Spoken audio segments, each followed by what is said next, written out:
Baik, terima kasih atas kesempatan yang diberikan kepada saya. Di sini saya akan membahas tentang LKM 5, elektrolisis dan sel elektrokimia. Nah, di sini dalam mata kuliah telaah kimia SMA 3. Nah, perkenalkan nama saya Iwayan Swadinata, NIM 18130311040 dari 5B Pendidikan Kimia. Di sini ada 10 soal yang akan saya bahas satu persatu. Dari soal yang pertama. Nah, dalam elektrolisis di sini, leburan Al2O3 menggunakan elektrode inert. Berapakah volume gas yang dibebaskan atau diukur pada keadaan STP dalam keadaan standar. Nah, ketika arus sebesar 8 ampere dialirkan melalui elektrolit tersebut selama 100 menit.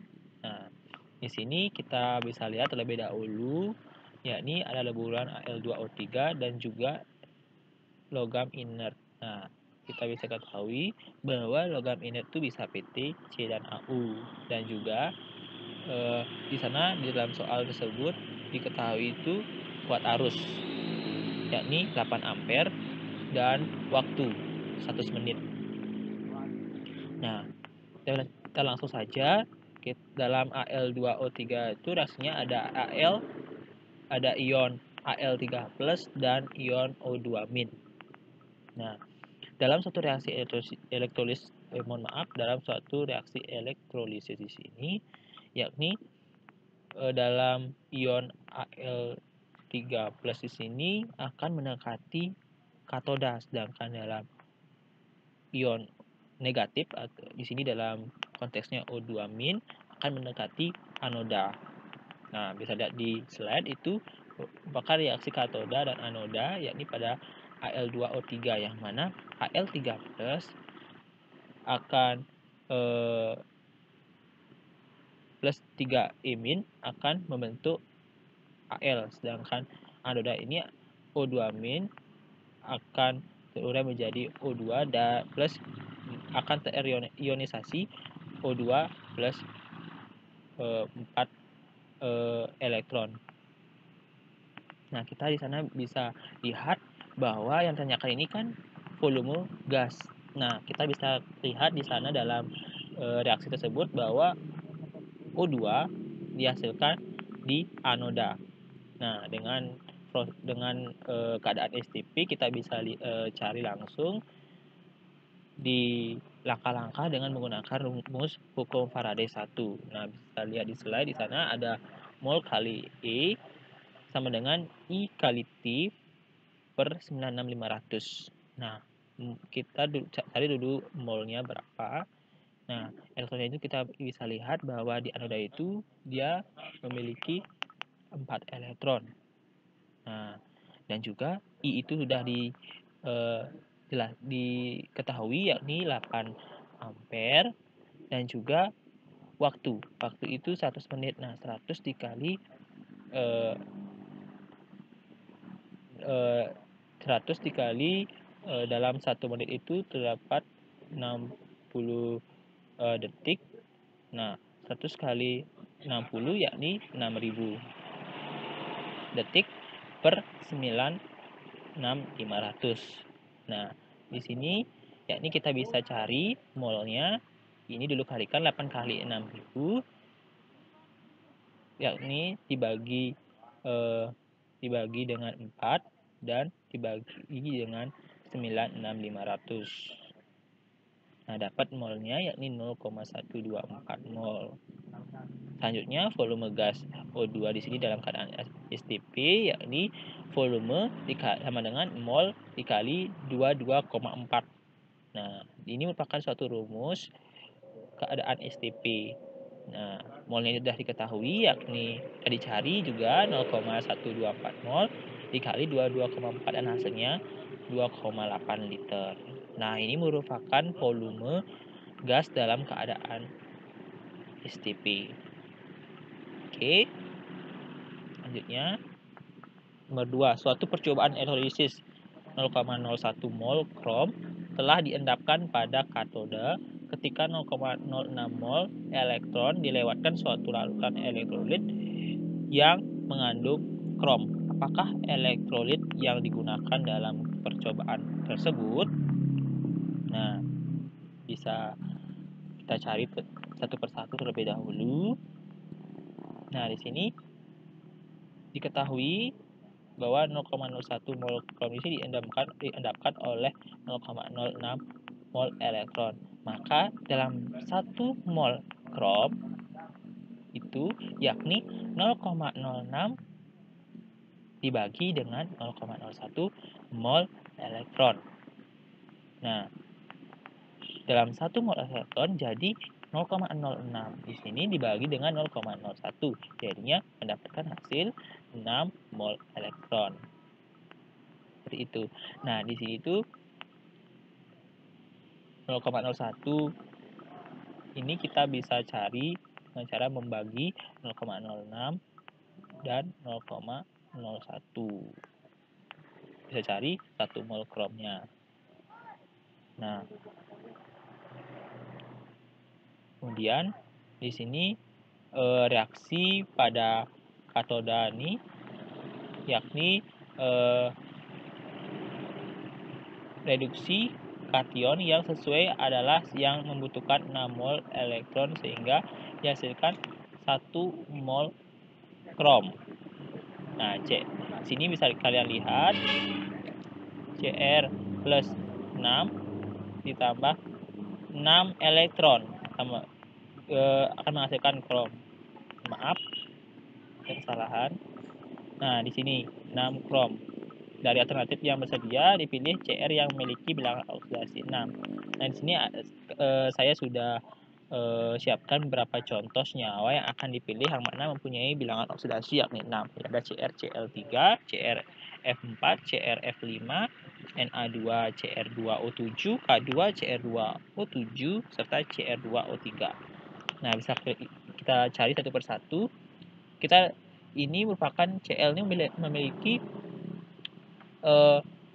ion -1. Jadi -1 dikali 3 yakni -3. Nah, di sini -3 biar dia menjadi netral, maka di Cr di sini +3. Maka dalam belok Cr di sini, dalam Cr Cl3 yakni +3.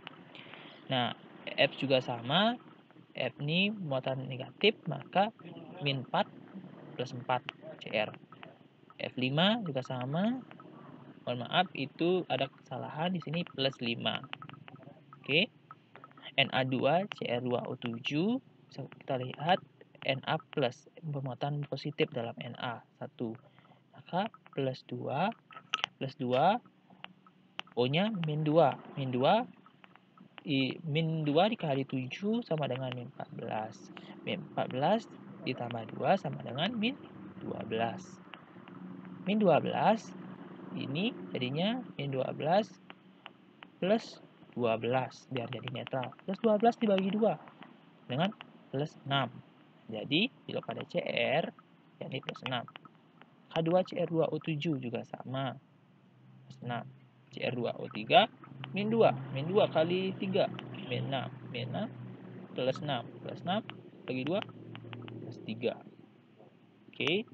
Nah, jadi karena Cr karena di sini dari alternatif yang tersedia dipilih Cr yang memiliki bilangan oksidasi 6, maka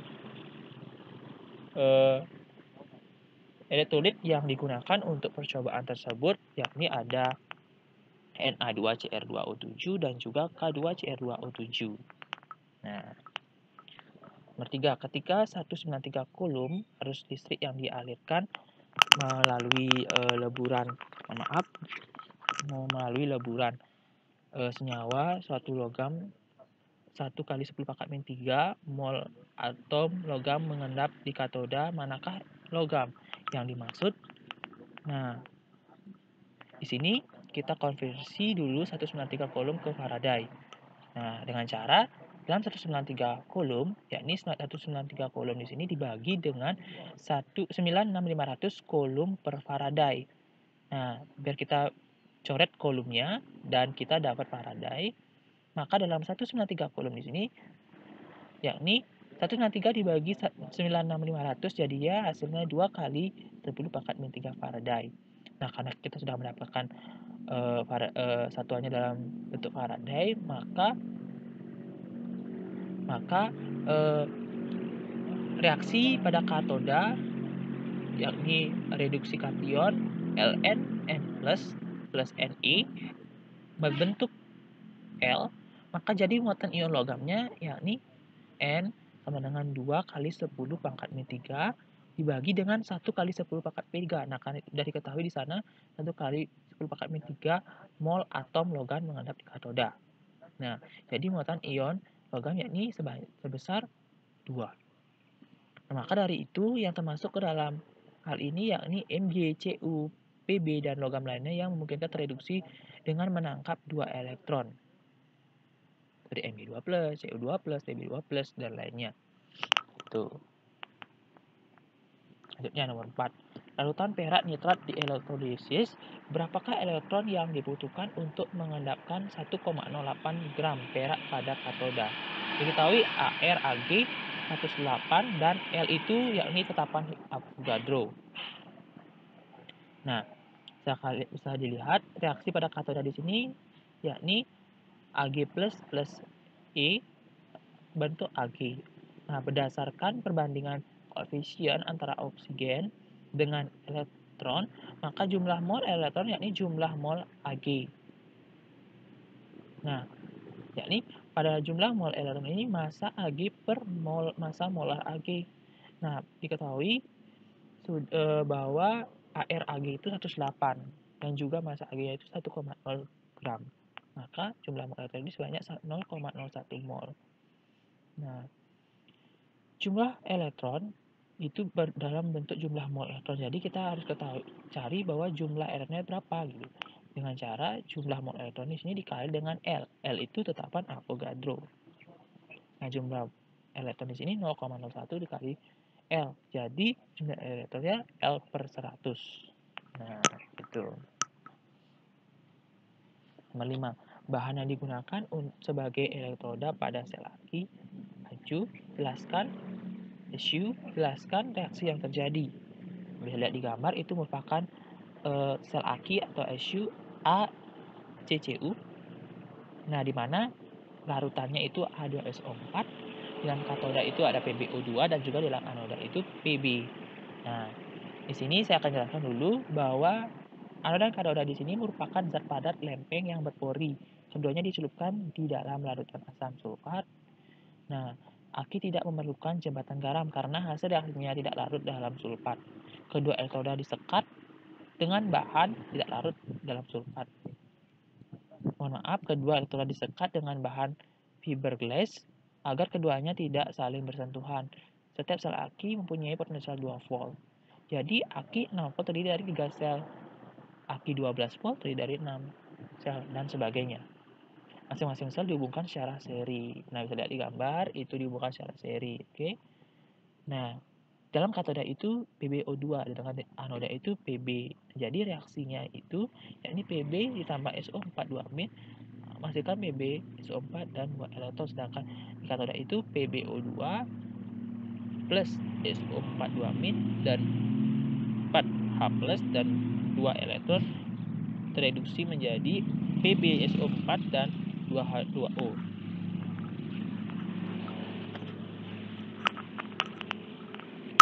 Baik, di sini jadi kita totalkan, kita harus coret dulu 2 elektronnya. Jadi reaksi totalnya di sini yakni Pb plus PbO2 plus 4H+ dan 2 SO4 2-min akan menghasilkan 2 Pb SO4 plus 2 H2O. Nah, ini juga dalam bahasa timbal di sini elektroda negatif adalah logam timbal Pb dan elektroda positifnya yakni timbal yang dilapisi timbal oksida yakni PbO2, dan kedua elektroda di sini dicelupkan dalam larutan L-plate dan sulfat yang sudah saya jelaskan tadi. Oke. Selanjutnya. Nah, pada elektrolisis larutan CuSO4 dengan elektroda PT dialirkan arus listrik 2 ampere selama 965 detik. Nah, di sini diketahui bahwa ArCu-nya 63,5. Apakah banyak logam tembaga yang dihasilkan? Nah, di sini berapakah banyaknya logam? Jadi hasilnya yakni berupa gram atau masanya. Oke. Nah, diketahui dulu bahwa elektrolisisi lautan HCO4 dengan metode PT atau inert. Nah, kalau misalkan tidak ada PT bisa menggunakan C serta AU. Nah, arus listriknya itu yakni 2 ampere. Waktu ya sudah diketahui bahwa 965 detik. Nah, ARCU-nya 63,5. Nah, di sini yang ditanya itu banyaknya logam tembaga yang dihasilkan. Jadi kita selesaikan bahwa muatan tembaga Cu di sini CuSO4 yakni Cu2+ plus SO4 2-. Yakni muatan Cu-nya di sini yakni sebanyak 2. Jadi hukum pada D1 untuk menghitung massa endapan adalah, nah, di sana bisa lihat di rumusnya di sini ada AR per muatan dikali IT per 96500. Nah, dan AR tersebut yakni sudah diketahui 63,5 per muatannya. Muatannya itu yakni plus 2. Nah, I itu adalah kuat arus, sudah kita ketahui arus listrik. Mohon maaf, arus listrik yakni 2 ampere. Dan waktunya di sini 965 per 96500. Jadi kita kalikan dan juga bagikan akan menghasilkan 63,5 per 100. Nah, 63,5 per 100 jadinya 0,635 gram. Oke, seperti itu. Jadi ya, banyaknya logam tembaga yang dihasilkan adalah 0,635 gram. Mohon maaf, tadi itu merupakan I, arus listrik. Oke, 2 ampere. Nah, nomor 7, elektrolisis umum digunakan untuk mendapatkan logam murni dari ion-ionnya. Suatu percobaan dilakukan dengan memberikan arus sebesar 3 ampere selama 2 jam terhadap larutan ion logam X yang memiliki muatan plus 2. Di akhir percobaan diperoleh logam X sebanyak 7,11 gram. Logam X tersebut adalah, nah, ya, kita cari dulu I-nya. Nah, itu rumus I itu adalah I per T. Nah, dengan cara udah mencari rumusnya di sini yakni I sama dengan Q per T, kita bisa masukkan angkanya yakni I sudah diketahui 3 ampere. Sedangkan Q itu N muatan kali F per T. Nah, jadi N atau muatan N itu mol kali elektron. Nah, kali elektron di sana dikali dengan 96500 per T. T itu sudah diketahui bahwa 2 jam. 2 jam dikali 3600 detik. Jadi NE sama dengan 3A kali 3 ampere dikali 200 detik per 96500. Jadi NE itu 0,224 mol. Nah, mol elektronnya. Nah, jadi mol elektron itu sebanyak 0,224 mol. Jadi rumusnya itu X2 plus 2 elektron jadinya menjadi X. Jadi pertama-tama reduksi ion X2 plus 1 mol X setara dengan 2 mol elektron. Nah, NX sama dengan 1/2 NE. Jadi NX-nya di sini 1/2 0,224 mol. Nah, jadi NX di sini sama dengan 0,112 mol. Nah, saya akan jelaskan kenapa X-nya itu 12. Nah, di soal itu terdapat bahwa ion logam X yang memiliki muatan plus 2, maka 2 elektron itu memiliki 2 mol elektron. Oke. Nah, di sini jadi penentuan massa molar X-nya, massa molar X sama dengan massa X per NX. Jadi 7,11 gram. Nah, 7,11 gram sudah diketahui di soal per 0,112 mol. Nah, di sini dari hasil NX-nya tadi. Jadi massa molar X ini 63,48 gram per mol. Ini logam dengan AR sekitar 63,48 gram mol yakni Cu. 8. Jelaskan reaksi yang terjadi dalam pengosongan dan pengisian aki. Nah, bisa lihat di gambar di sana reaksi pengosongan aki sebagai berikut. Katoda PbO2 sedangkan anoda Pb. Nah, PbO2 plus 4H plus SO42- plus 2- tereduksi menjadi PbSO4 plus 2H2O sedangkan anoda PbS plus SO42- jadi PbSO4 plus 2E. Jadi reaksi totalnya di sini karena kita coret 2 elektron tersebut pada keadaan anoda, maka menghasilkan Pb plus PbO2 plus 4H plus dan plus 2SO4 2- menghasilkan PbSO4 dan 2H2O. Dalam anoda dan katoda berubah menjadi zat yang sama yakni PbSO4. PbSO4 di sini yang terbentuk jika dibiarkan akan menutup kedua elektroda yang berupa kristal putih. Jika permukaan kedua elektroda sudah tertutup endapan PbSO4 maka tidak terdapat selisih potensialnya. Dikatakan aki sudah habis setrumnya. PbO2 di katoda dan Pb di anoda berubah menjadi PbSO4.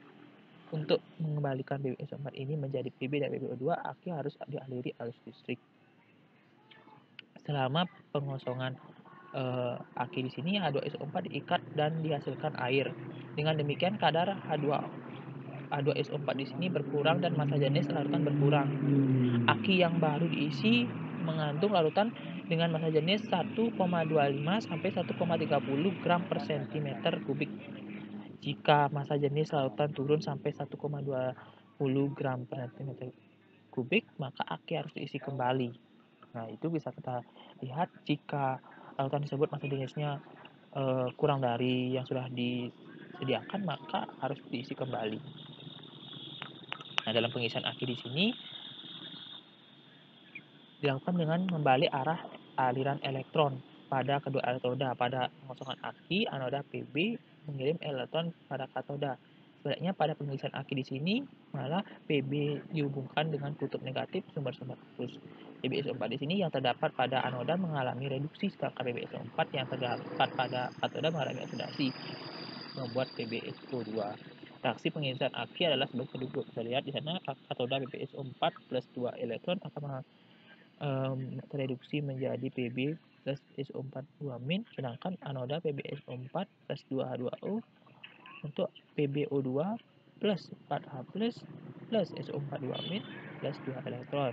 Maka reaksi totalnya 2 PbSO4 2H2O akan membentuk Pb plus PbO2 plus 4H plus dan plus 2 SO4 2-. Nah, pada reaksi di atas terbentuk 4H plus dan 2 SO4 2-, yakni 2H2SO4. Nah, hal ini akan menambah kadar dan massa jenis larutan. 9. Apa yang terjadi ketika peristiwa korosi? Teruskan reaksinya pada pengamatan. Nah, di sini pada proses terjadinya korosi merupakan proses elektrokimia. Elektrokimia merupakan suatu proses terjadinya reaksi redoks, reduksi oksidasi secara spontan. Contohnya, korosi pada besi akan membentuk oksida besi Fe2O3X-H2O. Besi akan teroksidasi oleh oksigen dari udara dan akan membentuk korosi. Reaksi yang berlangsung adalah sebagai berikut. Nah, bisa lihat di gambar itu merupakan suatu korosi, yakni Fe membentuk ion Fe2 plus 2 elektron dengan di sana E0-nya yakni plus 0,44 volt. Sedangkan O2 plus 2H2O plus 4 elektron dia akan membentuk 4OH. Elektronnya itu plus 0, E0-nya plus 0,40 volt. Jadi reaksi selnya di sini Fe plus 2H2O membentuk ion Fe2 plus dan 4OH- dengan E0-nya yakni plus 0,84 volt. 10. Coba rancang percobaan untuk elektroplanting dengan mengikuti skema gambar berikut. Nah, di sini bisa dilihat di sana gambar ada anoda dan ada katoda. Dan juga di sana ada larutan elektrolit. Nah, mengenai istilah tersebut, anoda elektrolit, ketiga istilah tersebut digunakan seluruh literatur yang berhubungan dengan pelapisan material, khususnya logam. Nah, elektroplanting di sini merupakan suatu proses yang menghasilkan lapisan tipis logam di atas permukaan logam lainnya dengan cara elektroplanting. Maka perlu kita ketahui skema proses elektroplanting tersebut. Maaf.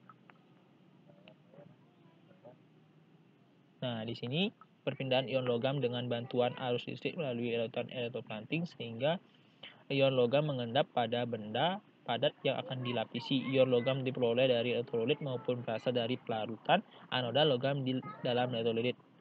Pengendapan terjadi pada benda kerja yang berlaku sebagai katoda. Nah, di sana bisa lihat di gambar itu merupakan suatu reaksi dengan cara perpindahan ion logam dengan bantuan arus listrik melalui larutan elektrolit. Dengan reaksi kimia yang terjadi pada proses elektroplanting ini, yakni di gambar 2 di sini, mohon maaf, gambar 2 itu yakni di sebelah kiri, yakni pada katoda bentuk lapisan nikel Ni2+ plus 2 elektron, yakni Ni. Sedangkan pembentukan gas hidrogen 2H+ plus 2 elektron akan membentuk gas hidrogen, dan setengah O2 plus 2H+ akan membentuk air. Nah, bisa dilihat di sana. Oke, selanjutnya, nah, mekanismenya yang terjadi pelapisan logam adalah dimulai dari dikelilingnya ion-ion logam oleh molekul-molekul pelarut yang mengalami polarisasi. Di dekat permukaan katoda terbentuk daerah electrical double layer atau EDL yang berendak seperti lapisan dielektrik.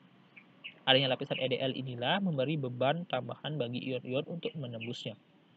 Dengan gaya dorong beda potensial listrik inilah dan dibantu dengan reaksi-reaksi kimia, ion-ion logam akan menuju permukaan katoda dan menangkap elektron dari katoda sambil mendeposisikan diri di permukaan katoda. Dalam kondisi equilibrium atau kesetimbangan, setelah ion-ion mengalami discharge menjadi atom-atom, kemudian akan menempatkan diri pada permukaan katoda dengan mula-mula menyesuaikan mengikuti susunan atom dari materai katoda. Nah, itu merupakan suatu mekanisme elektroplanting ini. Nah, baik, itu merupakan 10 soal yang sudah saya bahas satu persatu. Mohon maaf jika ada kata-kata yang salah, dan saya ucapkan terima kasih banyak-banyaknya.